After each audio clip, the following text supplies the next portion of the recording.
La venida de Cristo hoy es más inminente que nunca. Es tu derecho a no creerlo, pero es mi deber anunciarlo.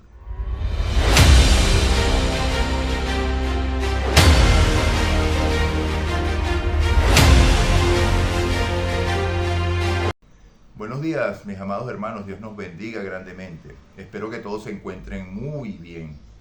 Bueno, hermanos, retomando la publicación de los videos, ya que tenía más de un mes que no realizaba un video, continuemos con la mayor promesa que encontramos en toda la Biblia.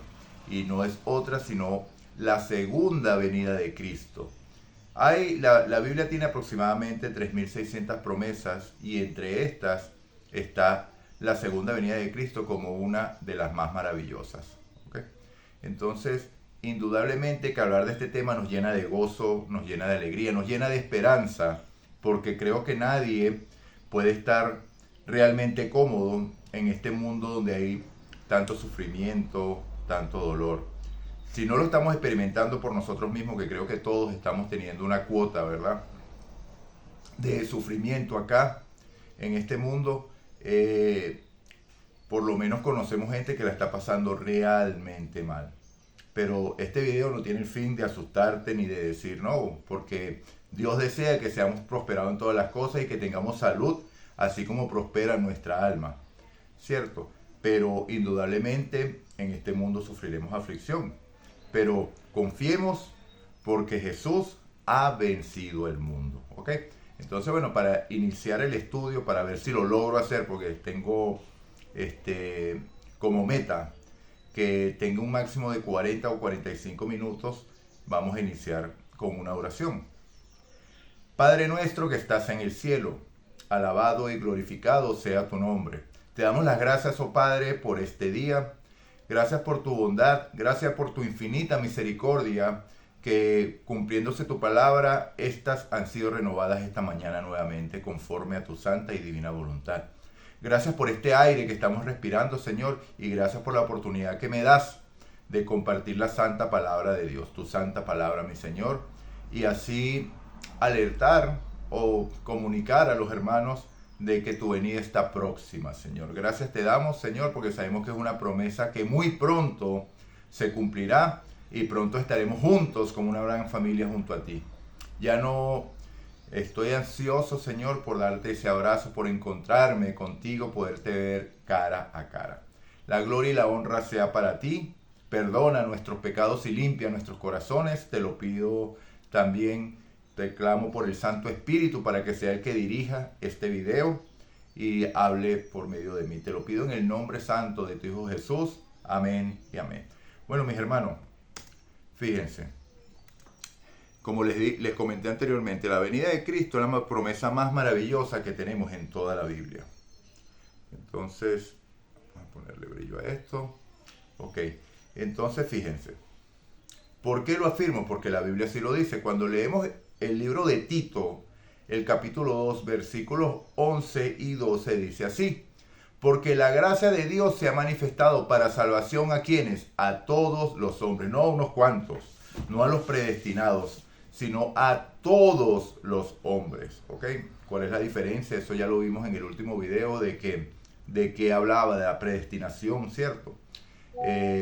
Vemos que la salvación, este plan de salvación que hizo Dios desde antes de la fundación del mundo, puede abarcar a toda la humanidad. Lamentablemente no toda la humanidad acepta ese regalo.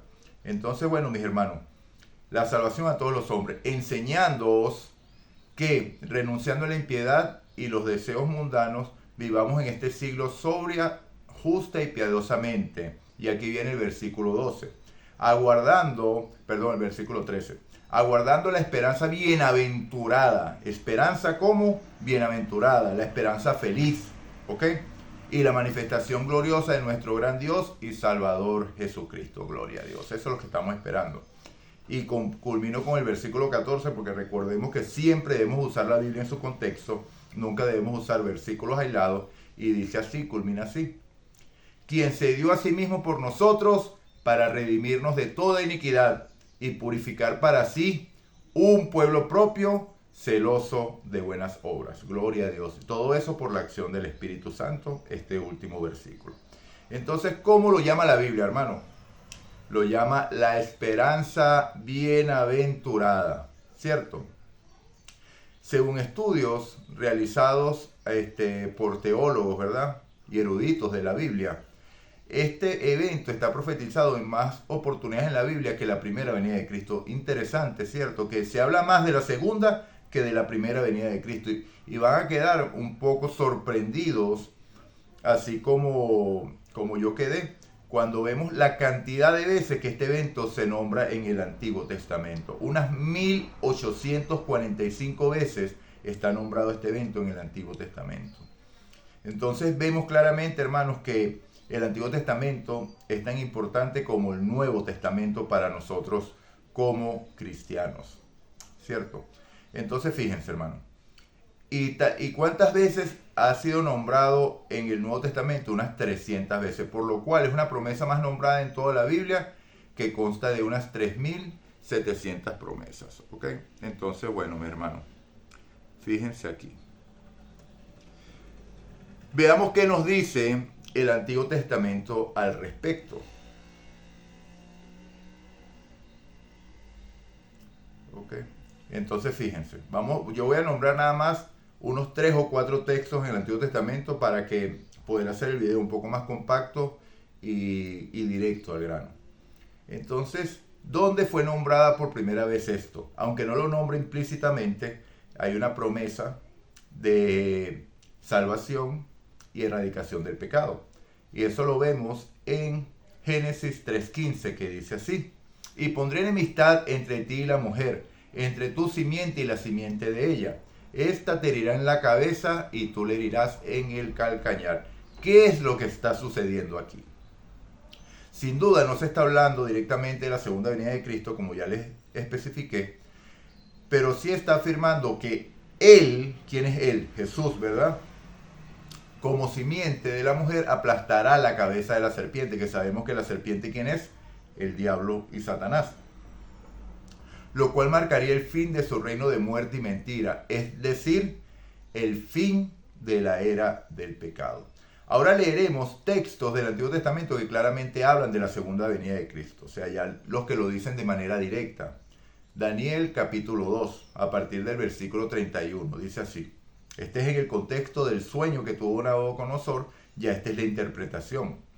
Tú, oh rey, veías de aquí una gran imagen, esta imagen que era muy grande y cuya gloria era muy sublime, estaba en pie delante de ti y su aspecto era terrible. Perdón, este es relatándole a Nabucodonosor el sueño aún, la parte final. La cabeza de la imagen era de oro fino, su pecho y sus brazos de plata, su vientre y sus muslos de bronce. Esto ya lo estudiamos en el video que conseguirá aquí, en el que se llama Revela Dios la historia universal. Lo pueden ver cómo se manifiesta todo esto, ¿ok? Entonces dice, ok, versículo 33, sus piernas eran de hierro, sus pies en parte de hierro y en parte de barro cocido. Y ahí nosotros explicamos qué simboliza esto, ¿no? 34, estabas mirando hasta que una piedra fue cortada, no con mano, e hirió la imagen en sus pies de hierro, de barro cocido, y los desmenuzó. Entonces fueron desmenuzados también el hierro, el barro cocido, el bronce, la plata, el oro, y fueron como el tamo de las eras de verano. Y se los llevó el viento sin que de ellos quedara rastro alguno. Mas la piedra que hirió a la imagen fue hecho un gran monte que llenó toda la tierra. O sea, de la historia universal hasta el momento que esa piedra la tumba la estatua y la desmenuza, la historia es hecha polvo, hermano. No queda nada de la historia de la humanidad. ¿Ok? Versículo 41. Y lo que viste de los pies y los dedos, en parte de barro cocido de alfarero y en parte de hierro, será un reino dividido. Mas habrá en él algo de la fuerza del hierro, así como viste hierro mezclado con barro cocido. Y por ser los dedos de los pies en parte de hierro y en parte de barro cocido, el reino será en parte fuerte y será en parte frágil. Así como viste el hierro mezclado con el barro, se mezclarán por medio de alianzas humanas, pero no se unirán el uno con el otro. Como el hierro no se mezcla con el barro. Versículo 44. Y en los días de estos reyes, fíjense, el Dios del cielo levantará un reino que no será jamás destruido, ni será el reino dejado a otro pueblo. Desmenuzará y consumirá a todos estos reinos, pero él permanecerá para siempre. De la manera que viste que del monte fue cortada una piedra, no con mano, la cual desmenuzó el hierro, el bronce, la plata, el barro y el oro, el gran Dios ha mostrado al rey lo que ha de acontecer cuando, en lo porvenir. El sueño es verdadero y fiel su interpretación. Entonces acá se presenta la venida de Cristo como esa piedra que golpearía la imagen en el sueño de Nabucodonosor en los pies de la estatua y se establecería el reino de Dios por medio de Jesucristo. Veamos otra cita bíblica. Joel capítulo 2. Dice así, versículo a partir del versículo 1. Tocad trompeta en Sión y dad alarma en mi santo monte. También todos los moradores de la tierra, porque viene el día de Jehová, porque está cercano. ¿Será que está cercano, mis hermanos? Es inminente la venida del Señor. Los acontecimientos que estamos viendo hoy día solamente están anunciando una cosa, que la venida del Señor está cerca, ¿cierto? Día de tinieblas, de oscuridad, día de nube y de sombra, como sobre los montes se extiende el alba, así vendrá un pueblo grande y fuerte, semejante a él, no lo hubo jamás, ni después lo habrá en años de muchas generaciones. Delante de él consumirá fuego, tras él abrazará llama, como el huerto de Edén. Será la tierra delante de él, y detrás de él como desierto asolado, ni tampoco habrá quien de él escape. Entonces, este versículo, hermano, determina en qué estado quedará la tierra después de la venida de Cristo, como un desierto. Como el huerto de Edén es delante, pero detrás, en la medida que va abarcando toda la tierra, que sabemos que eso va a ser en un instante, la tierra va a quedar totalmente desértica. Entonces esto desmonta totalmente de que el rapto secreto, el arrebatamiento, que dicen, ¿no?, que van a ser arrebatados y van a quedar unos vivos como a una segunda oportunidad. No, mis hermanos. Cuando Cristo venga, la tierra va a quedar desolada y vacía, porque ya las plagas han destruido la creación. ¿Okay? No habrá quien de él escape.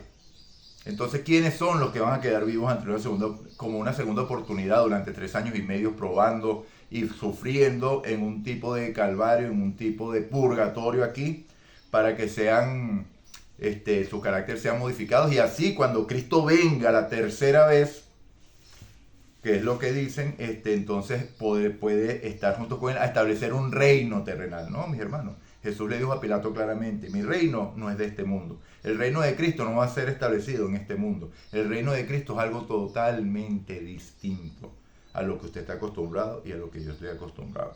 Recuerde que Cristo enseñó, pero en ustedes no será así. Cuando ellos querían ser el primero y todo, ¿verdad?, buscando supremacía, Cristo les dijo, el que quiera ser el primero, sea vuestro siervo. ¿Y cómo lo demostró Jesús? El día de la Santa Cena lavó sus pies, que era el trabajo más degradante que podían hacer. Ninguno de los discípulos, todos se veían la cara cuando llegó el momento y que me lavaba los pies.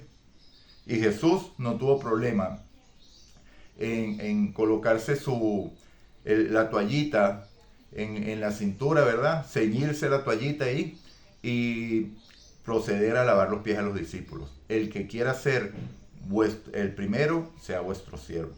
Entonces vemos, hermano, el versículo 3, volviendo al contexto, no habrá quien escape. Versículo 4, su aspecto como aspecto de caballos y como gente de a caballo correrán. Versículo 5, como estruendo de carros saltarán sobre las cumbres de los montes, como sonido de llama de fuego que consume hojarascas. Recuerdan, allí será el llanto y el crujir de dientes, como pueblo fuerte dispuesto para la batalla. Delante de él temerán los pueblos y se pondrán pálidos todos los semblantes. ¿Por qué? Porque recordarán todas las veces que se le predicó y las veces que negaron la eficacia de la palabra de Dios y no entregaron su vida al Señor. Ok, versículo 8. Ninguno estrechará a su compañero, cada uno irá por su carrera. Aun cayendo sobre la espalda, no se herirán. Fíjense. Irán por la ciudad, correrán por el muro, subirán por las casas, entrarán por las ventanas a manera de ladrones, escondiéndose. Delante de él temblará la tierra, Se estremecerán los cielos, el sol y la luna se oscurecerán y las estrellas retraerán su resplandor. Vemos aquí claramente lo que dijo Jesús en el capítulo 24, perdón, de Mateo, sobre su venida, ¿verdad? Que habrá señales en el sol, las lunas y las estrellas. Versículo 11. Jehová dará su orden delante de su ejército, porque muy grande es su campamento, fuerte es el que ejecuta su orden, porque grande es el día de Jehová y muy terrible. ¿Quién podrá soportarlo? Y la Biblia responde estas preguntas. ¿Dónde la responde? Esta misma pregunta se hace en el último capítulo de Apocalipsis 6 y en el capítulo 7 inicia la respuesta. En el capítulo 15, en el Salmo capítulo 15 también responde esta pregunta. Y en Isaías, bueno, no les voy a nombrar porque no recuerdo específicamente el versículo, también responde esta pregunta. De quiénes son los que habitarán con las llamas eternas y quién habitarán con el monte, con el fuego santo. Entonces, esta pregunta es respondida. ¿Quién podrá soportarlo? Jesús también la hizo. Dice, y cuando venga el Hijo del Hombre, ¿hallará fe en la tierra? Entonces, bueno, mis hermanos, acá se aprecia día de juicio y día de retribución en esta cita de Joel 2. Okay, yo recomiendo que lo lean, lo estudien, lo analicen a la luz del Espíritu Santo, que es el único que nos dirige en el estudio de las Escrituras, para que podamos entender realmente qué dice allí. Por eso es que dicen en Apocalipsis 1:7, ¿verdad?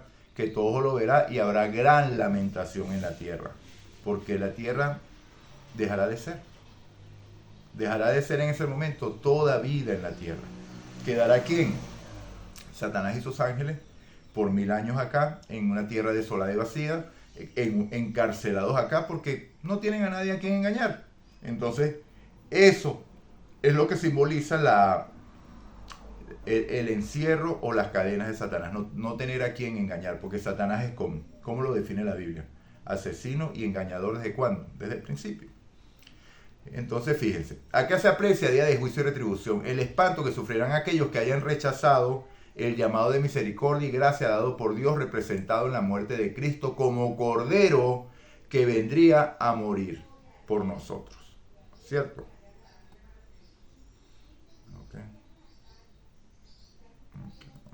Estoy haciendo unas correcciones aquí.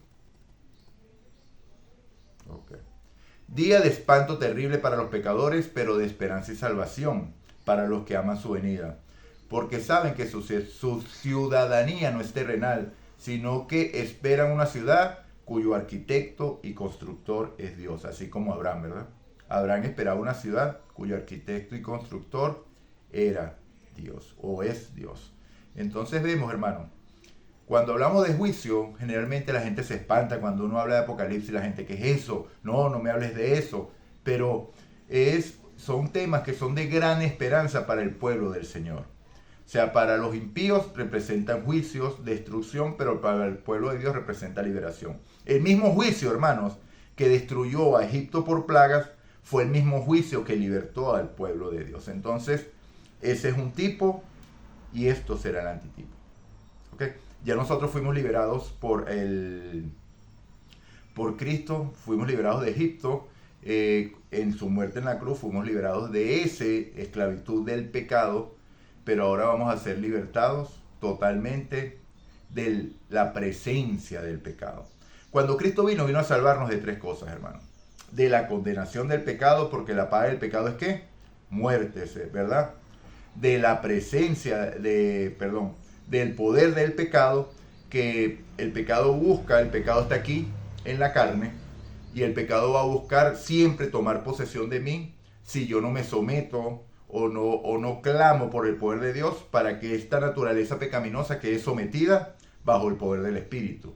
Y lo último que va a ser ya cuando la redención esté completada es librarnos de la presencia del pecado. Ya el pecado dejará de ser. La cabeza de la serpiente será definitivamente aplastada, será eliminado Satanás y el universo entero, no nada más la tierra, porque generalmente tenemos una teología antropocéntrica de que nos centramos en nosotros y nuestra salvación, pero no, mis hermanos, aquí hay algo mucho más grande en juego que tu salvación y la mía. Aquí lo que está en juego es la vindicación del carácter de Dios en el universo entero, no nada más en la tierra. ¿Por qué? Porque cuando Satanás se reveló en los cielos, dejó una sombra de dudas de que si lo que Dios decía era real, si el carácter de Dios realmente era amor, o era un Dios opresor que ponía una ley para someter a sus criaturas. Y eso tuvo tanto eco en su momento que Satanás tuvo la habilidad de engañar y arrastrar a 1/3 de los ángeles. No pocos, porque hay miríadas de ángeles, como dice la Biblia. Entonces debemos tener en cuenta que nuestra lucha no es contra un enemigo fácil de vencer, es un enemigo muy hábil.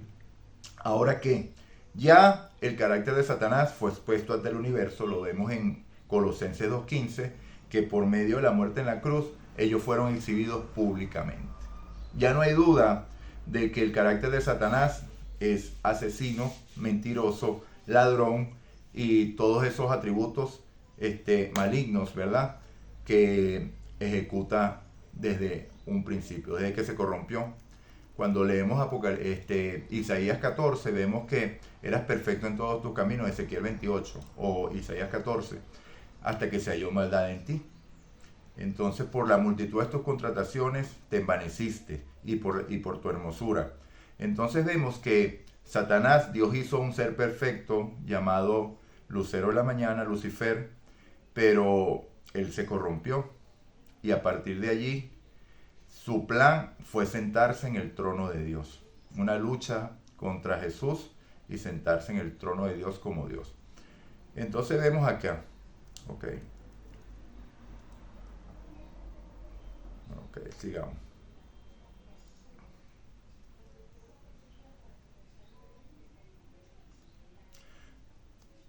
Ok, sigamos ahora. Vamos ahora a Isaías 33. ¿Ok? Isaías 33. Oh Jehová, ten misericordia de nosotros, a ti hemos esperado. Brazo de ellos en la mañana, sé también nuestra salvación en tiempo de la tribulación. Los pueblos huyeron a la voz del estruendo, las naciones fueron esparcidas al levantarte tú. Sus despojos serán recogidos como cuando recogen orugas, correrán sobre ellos como de una u otra parte corren las langostas. Ok, un momentico, mis hermanos, viendo aquí algo. Ok. Ajá.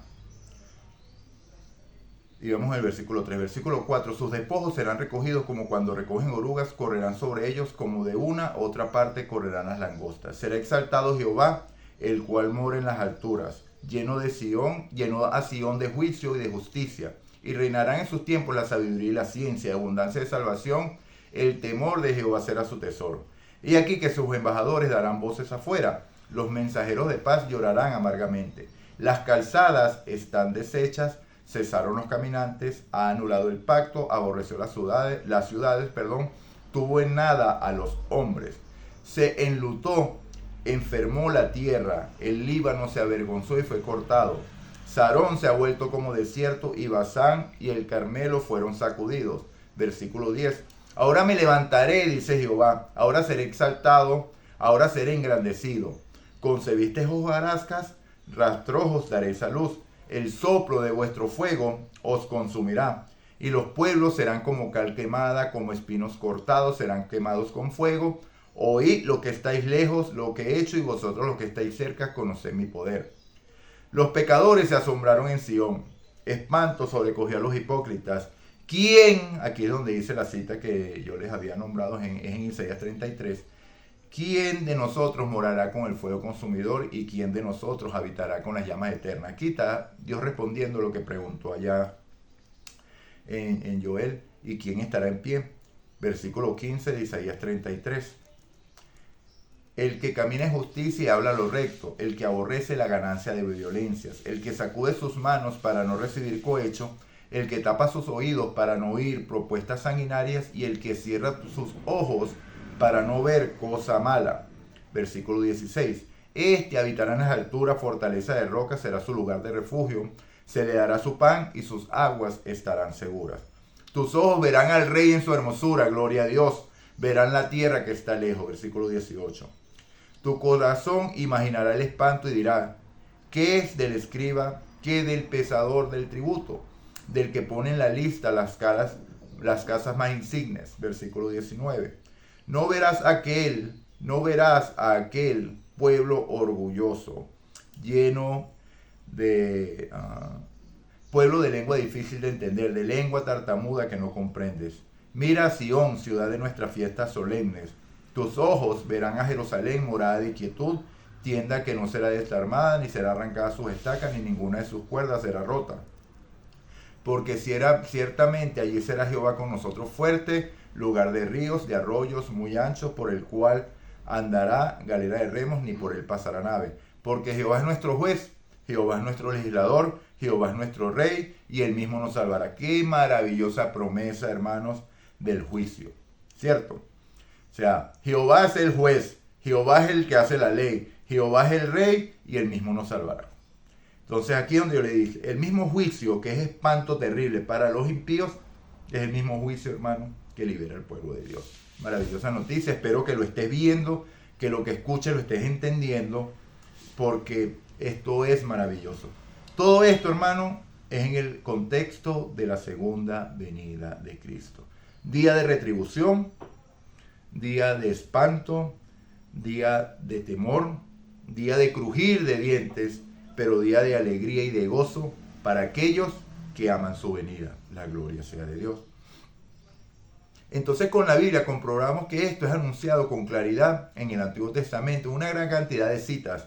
Solo se citaron 3 partes en las cuales lo explica. Es decir, tenemos 3 testigos del Antiguo Testamento dándonos seguridad sobre qué, sobre la segunda venida de Cristo. Y recuerden que son aproximadamente 1845 textos que hablan de esto en el Antiguo Testamento. Ahora analicemos el Nuevo Testamento. Dice así. De manera directa es afirmado, Juan 14, no se turbe vuestro corazón, creéis en Dios, creéis también en mí. En la casa de mi Padre muchas moradas hay. Si no fuera así, yo os lo hubiera dicho. Voy pues a preparar lugar para vosotros. Y si me fuere, os prepararé lugar. Y vendré otra vez y os tomaré ¿a quién? A mí mismo. Los tomaré conmigo, para que donde yo estoy, vosotros también estéis. Jesús afirma que será y vendrá otra vez a buscar a aquellos que han desarrollado ¿qué? Su carácter. Los muertos en Cristo, ¿qué pasará? Resucitarán. Y los que estén vivos, que tengan el nombre de Dios escrito en su frente, ¿qué pasará? Serán transformados en un abrir y cerrar de ojos y se unirán en un solo grupo y recibirán al Señor en el aire y allí estarán para siempre con Él. Estoy citando 1 Tesalonicenses 4, del 15 al 18, y estoy citando 1 Corintios, versículos 51 y 52. ¿Ok? Otra cita, Hechos 1. Entonces los que se habían reunido le preguntaron al Señor, este es el versículo 6, ¿restaurarás el reino de Israel en este tiempo? Esa es una gran pregunta. Pero ellos estaban todavía pensando en un reino terrenal. ¿Ok? Habían caminado con Jesús. Habían sido enseñados con Jesús. Jesús los instruyó por 40 días después de la resurrección y todavía estaban preguntando si el reino de Israel sería restaurado en ese tiempo. Un reino como terrenal. Hoy Israel aún está esperando ese reino. Hoy la mayoría de los cristianos, según la escatología de algunas iglesias, aún están esperando ese reino y le están haciendo la misma pregunta. ¿Restaurarás el reino de Israel en este tiempo? Porque según lo que creen es que en Israel se sentará Jesús a gobernar todo el mundo. Error, mi hermano. Error. ¿Ok? Entonces Jesús respondió el versículo 7 y les dijo, no os toca a vosotros saber los tiempos o las sazones que el Padre puso en su sola voluntad. Recuerden Mateo 24. Si yo les digo aquí una fecha de la venida de Cristo, apedréenme. Porque nadie sabe el día ni la hora, sino solamente el Padre que está en los cielos. Versículo 8, uno de los versículos más maravillosos de toda la Biblia, aparte de los que hablan de la venida de Cristo, por supuesto. Pero esto habla del la previa acción o las promesas previas para que esto sea una realidad, porque sabemos que será predicado el Evangelio en todo el mundo y entonces vendrá el fin. Pero esa predicación no es posible sin este poder que es prometido acá en el versículo 8. Pero recibiréis poder cuando haya venido sobre vosotros el Espíritu Santo y me seréis testigos en Jerusalén, en Judea, en Samaria y hasta lo último de la tierra. La gloria sea de Dios. Versículo 9. Y había dicho estas cosas, viéndolo ellos fue alzado y le recibió una nube que le ocultó de sus ojos. Yo quiero llevarlos a ustedes, amados, a que se ubiquen en este momento. Ustedes se imaginan haber estado en ese grupo, haber estado con Jesús, recibir las enseñanzas de Jesús, haber recibido el amor directo de Dios en nuestros corazones, verlo manifestado en la persona de Jesús y de repente ver cómo ese Jesús empieza a levitar y empieza a irse. Obviamente que nosotros fijamos la mirada en Él. Y les pongo un ejemplo para saber si es así o no es así. Cuando nosotros despedimos a una persona que se va hacia otro país o hacia otra ciudad, que lleva un vuelo, no sé si en su ciudad aún tienen la oportunidad de ver la pista de aterrizaje del aeropuerto, porque la mayoría ya no hay vistas para tal. Pero generalmente nosotros nos quedamos viendo el avión hasta que lo perdemos de vista.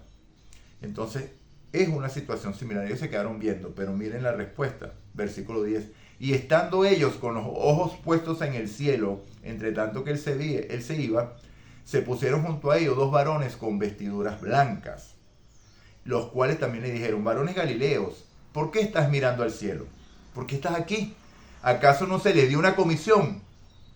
Y recibiréis poder cuando haya venido sobre vosotros el Espíritu y me seréis testigos en todo el mundo. Pero Jesús ya les había dicho previamente allí, id y predicar el Evangelio a toda nación, tribu, lengua y pueblo, y enseñándoles a guardar, bautizándolos en el nombre del Padre, el Hijo y el Espíritu Santo, enseñándoles a guardar todas las cosas que yo os he enseñado, dijo Jesús. Entonces, ¿qué estás haciendo aquí viendo el cielo? Este mismo Jesús que ha sido tomado de vosotros al cielo, así vendrá como le habéis visto ir. ¿Cómo lo vieron ir? Subiendo al cielo. ¿Cómo lo vamos a ver regresar? Bajando del cielo. Aunque en esta segunda venida, Él no va a pisar esta tierra de pecado, hermano. ¿Quién vendría? ¿Qué dice la Biblia? ¿Quién es el que viene? Este mismo Jesús. ¿Cómo vendría? De la misma manera como lo vieron ir. Ahora vamos a Apocalipsis 1, que ya lo nombré, pero vamos a leerlo. He aquí que viene con las nubes. Capítulo 1, versículo 7. He aquí que viene con las nubes y todo ojo lo verá. Y los que le traspasaron y todos los linajes de la tierra harán lamentación por él. Mire la respuesta de Juan. Sí, amén, gloria a Dios. ¿Por qué? Porque Juan sabía que ese iba a ser el momento de la liberación en el cual aquellos fieles recibirán la respuesta. Sobre poco has sido fiel, sobre mucho te pondré. Entra en el gozo de tu Señor. La gloria sea de nuestro Dios. Yo soy el alfa y el omega, versículo 8, el principio y el fin, dice el Señor, el que es, el que era y el que ha de venir, el Todopoderoso. Entonces es indudable que la Biblia lo dice. Vamos a Mateo 24. Jesús mismo lo enseñó, Mateo 24, versículo 27. Porque como el relámpago que sale del oriente y se muestra hasta el occidente, así también será la venida del Hijo del Hombre. ¿Podemos ver un relámpago, hermanos? Así sea de día, lo vemos. Aún con la luz del sol, el relámpago se ve. Y entonces así será la venida del Hijo del Hombre. ¿Un evento secreto y oculto? No. Un evento seguro, visible y audible. E inmediatamente, versículo 29, después de la tribulación de aquellos días, ¿después de qué? De la tribulación de aquellos días. Entonces, los que dicen que la iglesia no pasará por la gran tribulación, ojo con este versículo. Mateo 24, 29, léanlo, estudienlo, por favor, pidan al Espíritu Santo que les dé claridad, porque la gloria sea de Dios, que Dios lo reveló, mi hermano, por misericordia. Porque Dios sabe el fin desde el principio y sabía que todas estas doctrinas se iban a introducir en la iglesia, en su iglesia. ¿Ok? Y digo su iglesia porque Dios tiene personas en todas las iglesias, hermano. No hay una denominación específica que yo pueda decir, esta es la iglesia verdadera. La verdadera iglesia tiene dos características, hermano, y una consecuencia por ser verdadera iglesia. En Apocalipsis 12 vemos que y Satanás se llenó de ira y se fue a hacer guerra contra el resto de la descendencia de ella. ¿Cuál descendencia? De la mujer. ¿Qué representa la mujer? La iglesia. El resto de la descendencia de ella. Entonces, ¿a quién le hace la guerra a Satanás? Únicamente la verdadera iglesia. Y esta iglesia tiene dos características.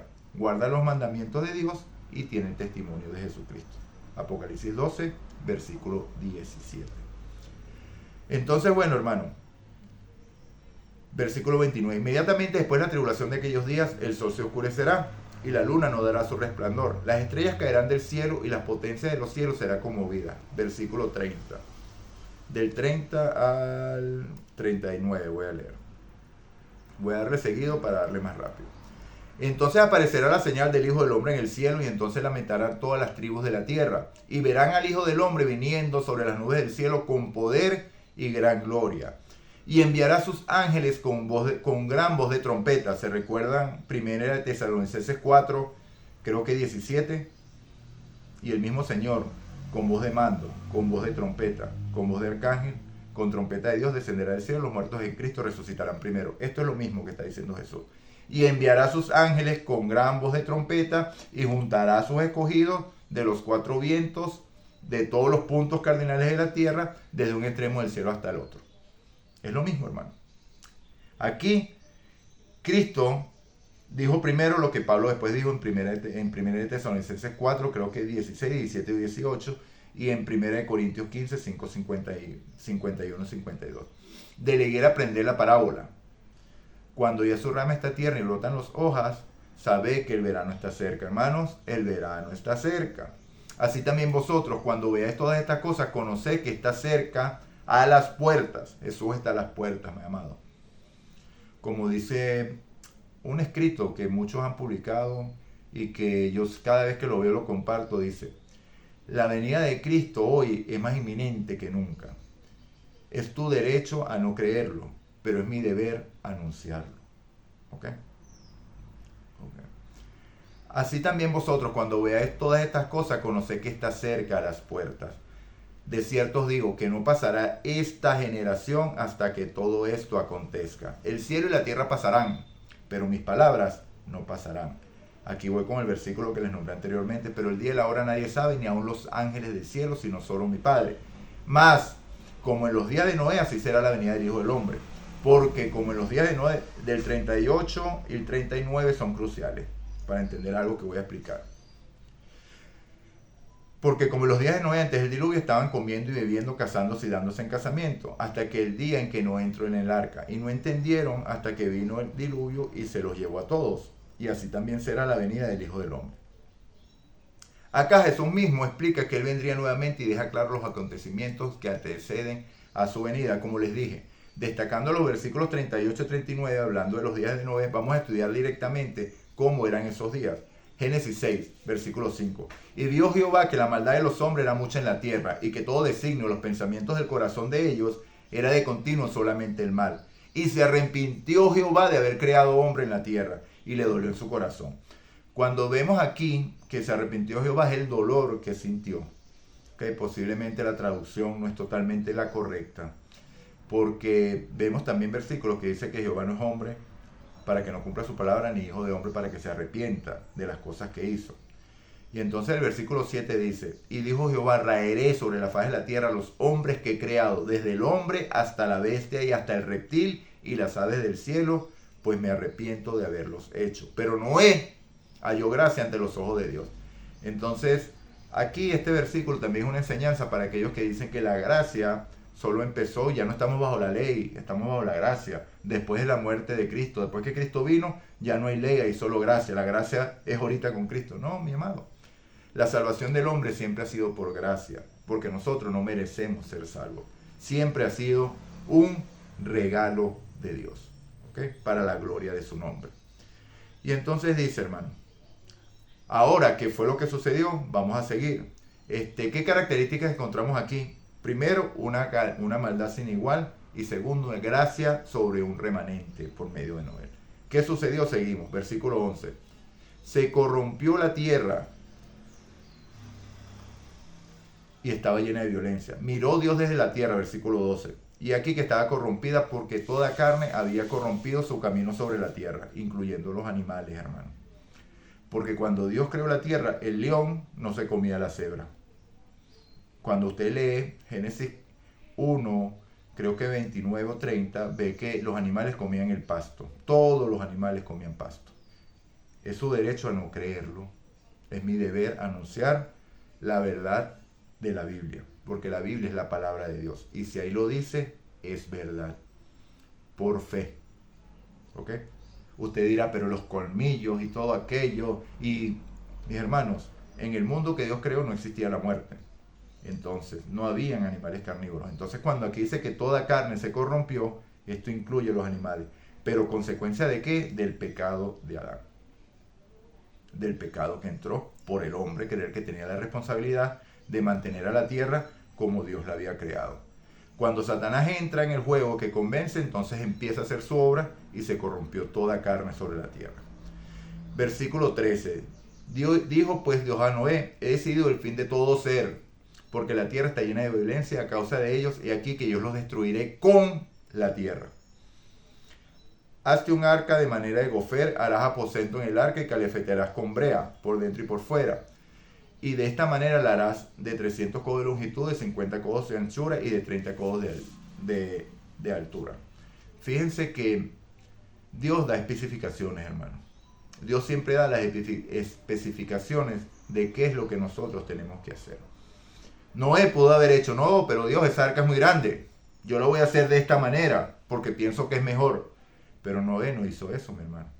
Noé halló gracia y recibió el Espíritu Santo para realizar esta obra. Y se dejó guiar por esa palabra de Dios para llevar a cabo la obra que Dios le había encomendado. Esa es la diferencia entre una persona salva y una persona no salva. La persona salva obedece la palabra de Dios que es implantada en sus corazones. ¿Okay? La persona no salva hace las cosas a su manera. Una ventana harás al arca y la acabarás de un codo de elevación por la parte de arriba. Puerta le pondrás al arca de un lado y le harás piso bajo, segundo y tercero. O sea, un barco de 3 pisos, hermano. He aquí que yo traigo un diluvio de agua sobre la tierra para destruir toda carne, que haya espíritu de vida bajo el cielo. Todo lo que hay en la tierra morirá. Espíritu, en el que haya espíritu de vida bajo el cielo. Recuerden que el espíritu lo da ¿quién? Dios. Entonces vemos que todos compartimos un aliento de vida, tanto hombres como animales. Más estableceré mi pacto contigo. ¿Cuál pacto? El pacto eterno. Y entrarás tú en el arca, tú, tus hijos, tu mujer y las mujeres de tus hijos. Versículo 19. Y todo lo que vive de toda carne, 2 de cada especie, meterás en el arca para que tengan vida contigo. Macho y hembra serán. Macho y hembra serán. Macho y macho serán. Hembra y hembra serán. Macho y hembra serán. El que lea, el que escuche, entienda. ¿Ok? De las aves según su especie, y las bestias según su especie, de todo reptil de la tierra según su especie, 2 de cada especie traerán contigo para que tengan vida. Y toma contigo de todo alimento que se come, almacénalo y servirá de sustento para ti y para ellos. Y lo hizo Noé así conforme a todo lo que Dios le dijo o le mandó. Génesis 7, versículo 11. En el año 600 de la vida de Noé, en el mes segundo, a los 17 días del mes, fíjense cómo la Biblia es específica, ¿no? Aquel día fueron abiertas todas las fuentes del grande abismo, las cataratas de los cielos fueron abiertas. Y hubo lluvia sobre la tierra 40 días y 40 noches. Oído. Interesante. ¿Cuántos días estuvo Noé en el monte Sinaí? 40 días y 40 noches. ¿Cuántos días estuvo Noé en el desierto? Jesús en el desierto, 40 días y 40 noches. Entonces, es interesante que este es un periodo de prueba. 40 días y 40 noches, ¿cierto? Ok. Ajá. Ok. Ajá. En este mismo día, versículo 13, entraron Noé, Sem, Cam y Jafet y Noé, ¿verdad? Y la mujer de Noé y las 3 mujeres de sus hijos en el arca. Y ellos y todos los animales silvestres según sus especies, y todos los animales domesticados según sus especies. Ya habían los dos tipos. Y todo reptil que se arrastra sobre la tierra según su especie, toda ave según su especie y todo pájaro de toda especie.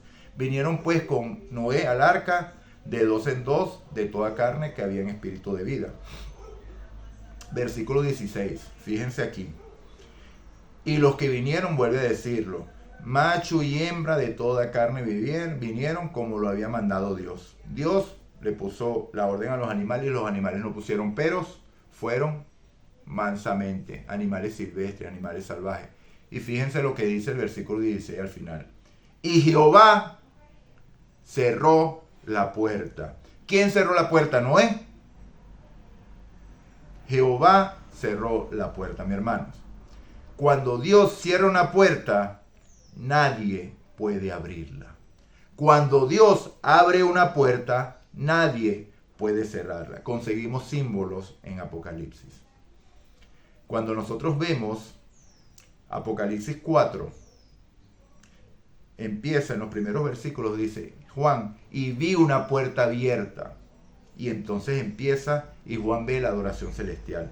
Entonces, ¿quién abrió la puerta? Dios. Y en Apocalipsis 11, 19 dice, y fue abierto el templo del cielo. ¿Quién abrió la puerta? Dios. ¿Y qué vio Juan allí? El arca del pacto de Jehová, y hubo relámpagos, truenos y un gran terremoto. Juicio. ¿Ok? Ojo con todos esos símbolos. Entonces, ¿quién cerró la puerta del arca? Dios. Después que Dios la cerró, Dios era el único que podía abrirla. Y sucedió que al 7º día las aguas vinieron sobre la tierra, las aguas del diluvio. ¿Qué sucedió? Noé entró en el arca siguiendo las instrucciones de Dios. Asimismo, Dios metió a todos los animales del arca en el arca y la cerró. Todo continuó normal por 7 días fuera del arca, pero el arca ya había sido cerrada. ¿Por quién?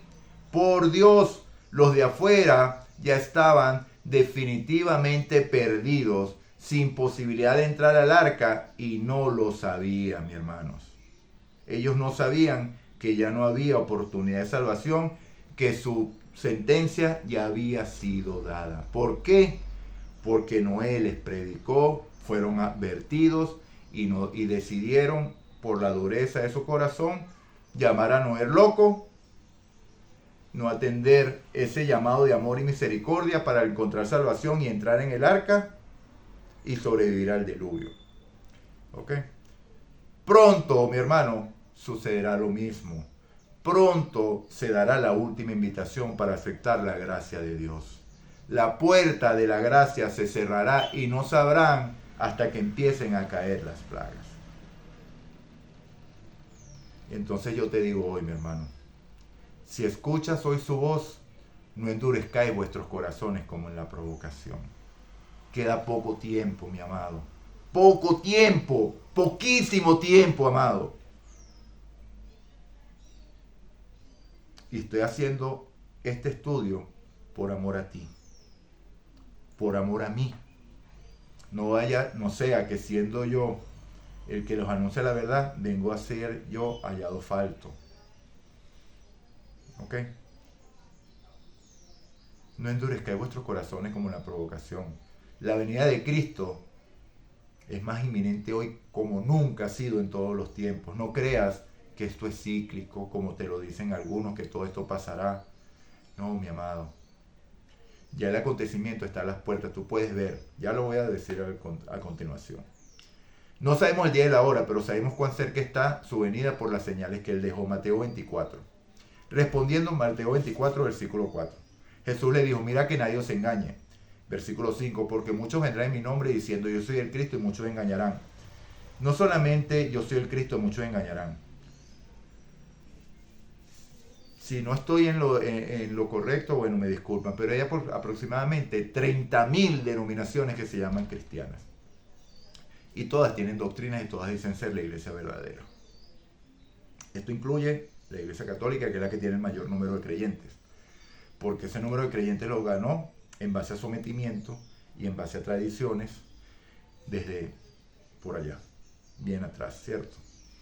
Pero sabemos que la Iglesia Católica sigue tradiciones no bíblicas, entonces obviamente que no es la Iglesia de Dios. No sufre persecución de Satanás, más fue un agente de persecución en el pasado y lo volverá a hacer. Es uno de los instrumentos que usa Satanás para perseguir al pueblo de Dios. Ya lo dije anteriormente, el pueblo de Dios tiene, vamos a decir, 3 características. La primera es perseguido por Satanás, por el dragón. Lo dice Apocalipsis 12:17, y Satanás se llenó de ira y se fue a hacer guerra contra el resto de la descendencia de ella. ¿Quiénes? Los que guardan los mandamientos de Dios y tienen el testimonio de Jesús. Este es un grupo que no tiene un nombre denominacional. Este es un grupo que tiene un corazón dispuesto, así como Noé, para obedecer a Dios. ¿Por qué? Porque guardan los mandamientos de Dios, los mandamientos que Dios les ha implantado en sus corazones, y tienen la fe de Jesús. Por supuesto que va a haber un mensaje que va a marcar una diferencia, porque vendrá un cuarto ángel y la tierra será llena con su gloria. Y si las personas que se dicen cristianas rechazan un llamado que se va a hacer muy pronto por medio del poder del Espíritu, lo siento. Y eso ya lo decía Isaías 4:1, mi hermano, que en aquel tiempo 7 mujeres quedarán echar mano de un hombre, 7 mujeres, 7 iglesias. Y ellos dirán: quita nuestro oprobio, solamente déjanos llevar tu nombre, pero nosotros vestiremos nuestra ropa y comeremos nuestro alimento. O sea, las doctrinas que se predicarán acá, nosotros las decidimos. ¿Okay? La justicia que nos vestiremos aquí, nosotros la decidiremos. Solamente déjanos llamarnos cristianos. Es lo que dice ese versículo. Entonces, esto no es nuevo, mi hermano. Entonces, bueno, ya me pasé el tiempo, 51 minutos. Entonces, Jesús respondía: a nadie los engañen, vendrán muchos en mi nombre diciendo yo soy en Cristo, y a muchos engañarán, hermanos. La verdadera iglesia es la que hace las cosas como están, conforme a la Biblia, y solo la Biblia, sin tradiciones, sin incluir otras cosas. Haga estudios profundos de la Biblia. Pídale a Dios sabiduría. El que tenga falta de sabiduría, pídale a Dios y Él la dará abundantemente y sin reproche. Pero pida no dudando nada. O sea, cuando llegue una verdad a la cual usted tiene un prejuicio, dígale a Dios: Señor, esto es así o yo estoy equivocado. Y Dios con toda seguridad le revelará la verdad, si usted tiene un corazón dispuesto a aceptarla. Cuando la luz es dada y usted niega o acepta esa luz, hasta ahí le llegó, mi hermano. ¿Okay? Hasta ahí le llegó. Porque Dios da luz a aquellos que van aceptando la luz que es progresiva. ¿Ok? Entonces fíjense. Versículo 6. Oiréis de guerra y rumores de guerra. Mirad que no os turbéis, porque es necesario que todo esto acontezca, pero aún no es el fin. Se levantará nación contra nación y reino contra reino. Y habrá pestes y hambres y terremotos en diferentes lugares. Y todo esto será principio de dolores. ¿Qué características hay aquí? Primero, falsos cristos, falsas creencias, falsas doctrinas. Guerras, rumores de guerra, pestes, hambrunas, desastres naturales. Versículo 12 del Mateo 24. Y por haberse multiplicado la maldad, el amor de muchos se enfriará. Mas el que persevere hasta el fin, este será salvo. El que persevere hasta el fin, ¿en qué? En la doctrina verdadera, la del Señor, la de la Biblia. Y será predicado este evangelio del reino en todo el mundo para testimonio a todas las naciones, y entonces vendrá el fin. Precisamente eso es lo que yo estoy haciendo en este momento. Porque yo sí me quiero ir a casa y te hago la invitación para que vayas conmigo. Yo ya no quiero seguir en este mundo de pecado, de dolor, de clamor, de sufrimiento, en el cual tanta gente sufre, que de repente la gente está feliz y tranquila en un centro comercial y viene un loco con una ametralladora y mata un poco de gente. Viene un ataque terrorista y mata un poco de gente. Enfermedades y todo aquello. Ya yo no quiero seguir viviendo así, hermanos. Pero por amor a ti, yo predico el evangelio, lo que yo creí, lo que me dio libertad a mí. Para que tú, como yo, logres esa libertad en Cristo, hermano. Y tengas la bendita, la bienaventurada esperanza de que Cristo muy pronto viene a restaurar todas las cosas, a implantar su reino en esta tierra después de 1000 años de morar con Él en el cielo. ¿Ok? Un reino que será un reino totalmente distinto a los reinos de este mundo. Un reino donde reinará la equidad, reinará la justicia, reinará la paz, reinará el amor, y pare usted de contar todo lo que usted se puede imaginar. Que traiga paz y felicidad a su corazón. No un reino donde habrá rumbas, un reino donde habrá pecado, donde habrá fornicación, donde habrá adulterio, donde habrá robos, donde habrá la viveza criolla, que yo me voy a aprovechar de... No, nada de eso va a haber allí, hermano. Nada de eso. O sea, todos vamos a vivir en profunda armonía y en profundo amor, como viven los ángeles en el cielo. Hasta que llegó Satanás, que Satanás vino a interrumpir ese equilibrio, pero ya Satanás mismo va a ser destruido y esto va a llegar a su fin. Por eso que Satanás evita que esto suceda, porque sabe que cuando todo esto suceda, hasta llegó. ¿Ok? ¿Estás viendo las señales hoy? Por supuesto, hermano. Al leer, ver o escuchar este estudio, se estará cumpliendo el versículo 14 y estaremos más cerca del fin. Y será predicado el Evangelio a todas las naciones y entonces vendrá el fin. Así que te repito, no es necesario que seas de algún grupo que irá a condenación. Ya Cristo murió para el perdón. Voy a corregir aquí, hermanos, rapidito. Murió para el perdón de tus pecados. Te invito, acepta ese regalo, es por regalo, mi hermano. La puerta de la gracia está abierta hoy para ti y te repito, por amor, si escuchas hoy su voz, no endurezcáis vuestros corazones como en la provocación. Dios te ama profundamente, tan profundamente, que dio a su Hijo unigénito, para que si tú crees en Él, tú, es contigo, a ti que estás viendo este video, a ti. Si tú crees en Él, no te pierdas, mas tengas vida eterna. En un mundo sin llanto, ni dolor, ni clamor. Culmino con este versículo. Cuando estas cosas empiecen a suceder, erguíos y levantad vuestras cabezas, porque vuestra redención está cerca. Muy pronto nos vamos a casa, mis amados. La gloria sea de Dios. Culmino diciendo, Maranata, Cristo viene. Oremos. Padre nuestro que estás en el cielo, alabado y glorificado sea tu nombre. Te damos las gracias, mi Señor, por este día. Gracias por tu bondad, gracias por tu misericordia. Gracias, oh Padre, porque nos has dado esta bendita esperanza de tu venida, Señor, y sabemos que ya muy pronto se cumplirá. Serán tiempos muy difíciles previos a tu venida. Vivir en este mundo va a ser sumamente dificultoso y las pruebas que vamos a vivir nosotros como tu pueblo no tendrán par, no tendrán sin igual, solamente la historia ya vivida. ¿Qué es lo que será? Lo mismo que ya fue.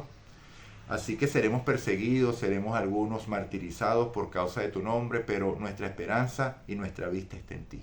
Te invito, mi hermano, a formar parte de este pueblo para la honra y gloria de Dios, Señor, para la honra y la gloria del Señor.